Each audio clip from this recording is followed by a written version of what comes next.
Σήμερα θα κάνουμε unboxing τις παραγγελίες από τα Temu.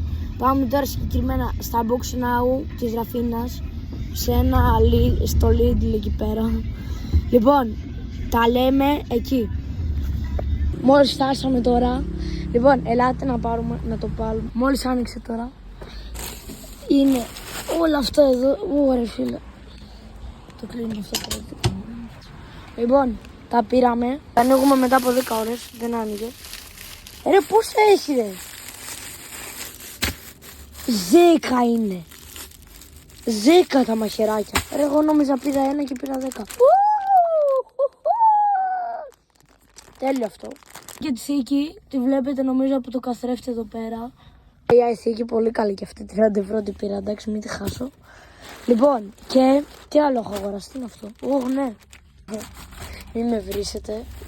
Αυτό, όχι. Είναι το άλλο. Πίσω, μπροστά, στο πλάι.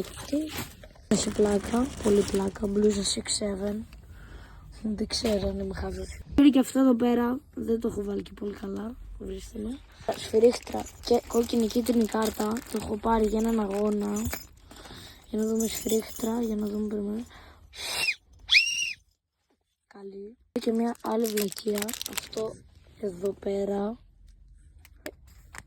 Αυτό εδώ πέρα μαντέψετε είναι τζαμάκι για την κάμερα.